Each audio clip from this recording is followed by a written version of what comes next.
Welcome to the Deep Dive.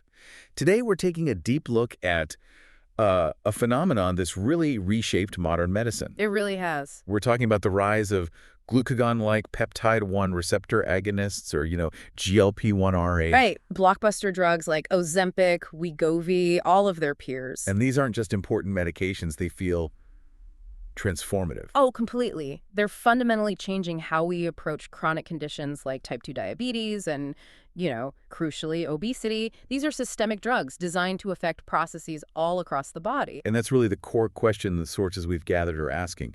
What happens when drugs this potent, this widely used, move out of short-term trials and into, long-term widespread use in the population? Exactly. Because the benefits are very well known, but the source material we're looking at points out that certain risks tied to prolonged systemic exposure are still, and this is a quote, little known. And that's the tension.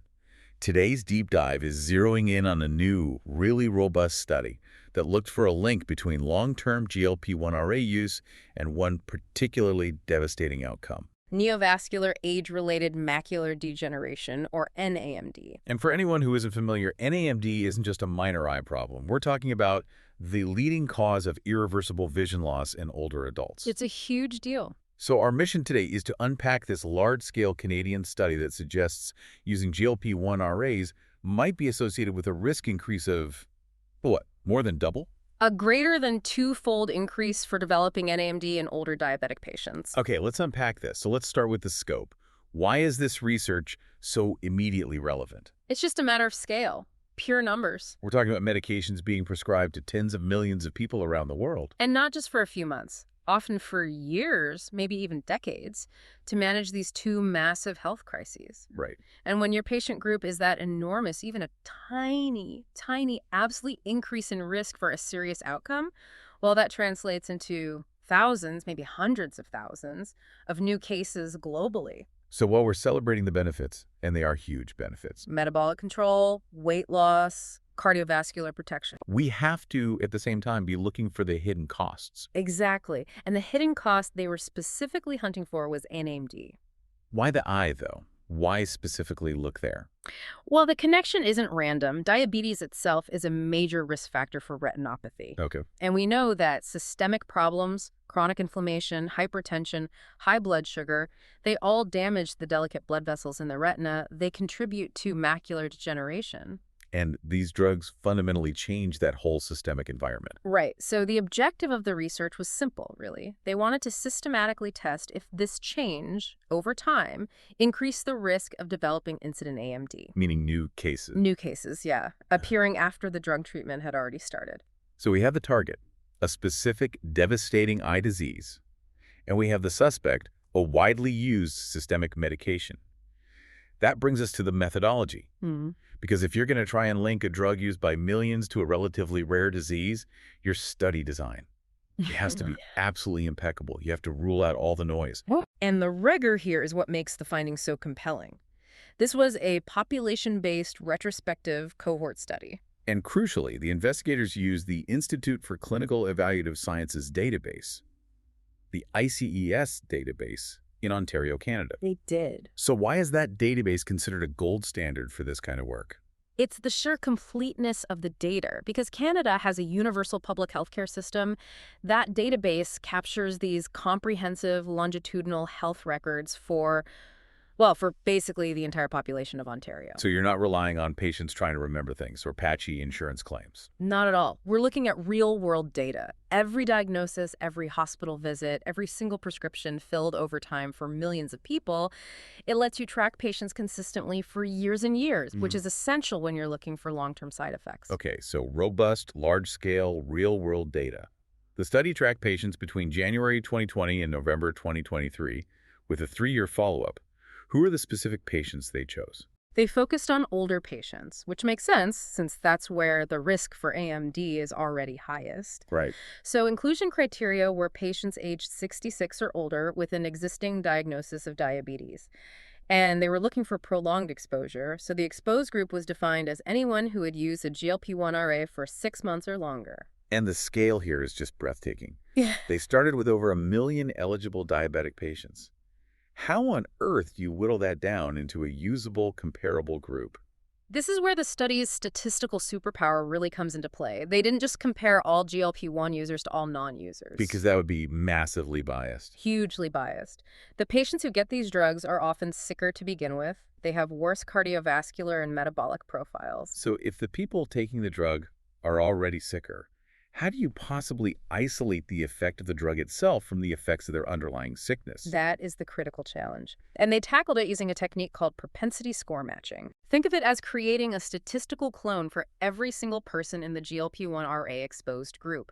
For every patient on the drug, they found 2 unexposed patients who were virtually identical across dozens of criteria we know influence AMD risk. So they were building a super control group. Exactly. They matched based on systemic comorbidities, hypertension, high cholesterol, peripheral vascular disease, previous strokes, kidney function, even socioeconomic factors. Wow. The goal was to make sure that the only real difference between the two groups was the prescription pad. One group got the GLP-1 RA, the other didn't. And this process took them from over 1 million patients down to a highly comparable 1-to-2 matched cohort of 139,002 patients. That's right. So you had 46,334 exposed patients matched to 92,668 unexposed. Average age was around 66. And that rigorous methodology means that if they find a statistical signal, it's much, much less likely to be just noise from pre-existing conditions. So that's the rigor. Now, here's where it gets really interesting. What did this meticulously constructed comparison reveal about the incidence of AMD? Well, the primary findings showed a clear separation between the two groups almost right away.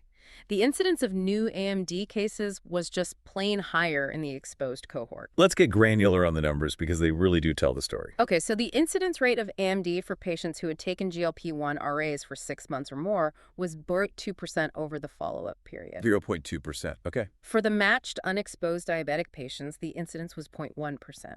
Wait, so half. Yeah. That's a doubling of the risk of irreversible vision loss. It is. And while those are small percentages in isolation, that 0.1% difference in absolute risk becomes a massive public health issue when you think about the millions of people in this older diabetic age group. Precisely.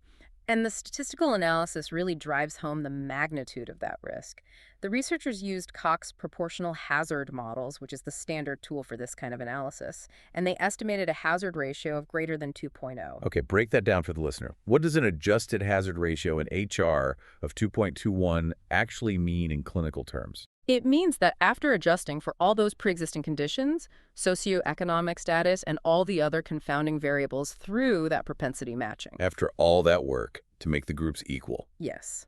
Patients aged 66 or older with diabetes who took a GLP-1 RA for 6 months or more were 2.21 times so, more than twice as likely to develop new cases of neovascular age-related macular degeneration compared to similar patients who did not take the drug. The adjusted hazard ratio is specifically 2.21. Yes, with a tight confidence interval, which indicates a high degree of statistical confidence in that finding. A 2.21 adjusted hazard ratio. I mean, that's a powerful statistical signal.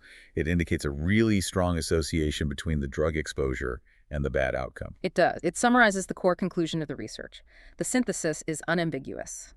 The long-term use of these drugs among older diabetic patients was associated with a 2-fold higher risk of incident AMD. Okay, so now we have to address the major caveat, the source material itself stressed. They established a very strong statistical association, but that isn't necessarily direct causation. We haven't figured out the why yet. And that's where the implications and the necessary future work come in.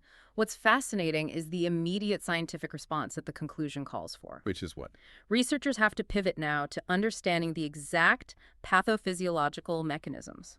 In simple terms, how is this drug, which is so good for metabolism, potentially interacting with the highly specialized, delicate blood vessels and cells in the macula of the eye to cause this acceleration? Is it possible, for instance, that the rapid weight loss or changes in systemic inflammation are somehow tipping the balance toward degeneration in an eye that's already fragile? That's the mystery they need to solve. And it leads directly into the biggest conversation around this research, the trade-offs.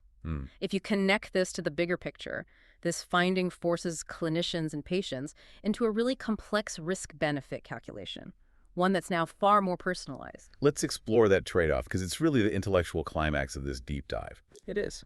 On one hand, GLP-1 RAs are literally life-extending for many patients. They mitigate serious cardiovascular events, strokes, kidney damage. All things associated with diabetes and obesity. Right. But on the other hand, we now have a potentially doubled risk of a condition that causes irreversible blindness in older adults. That is the crucial tension. For a 66-year-old patient who has significant cardiovascular risk and whose doctor knows they might already be vulnerable to AMD, this 2.21 HR becomes a major consideration. So you're exchanging a high probability of a longer, healthier life for an increased risk of long-term debilitating vision loss. That's the conversation that now needs to happen. It moves this beyond just drug safety and into really targeted patient care. And if this association holds up in other studies, the source material suggests it could lead to some specific policy changes. Absolutely. The need for a personalized approach becomes paramount. It might mean, for example, that older diabetic patients starting on these drugs require more stringent, more frequent monitoring by ophthalmologists. So the clinical guidelines themselves might need to shift. They might.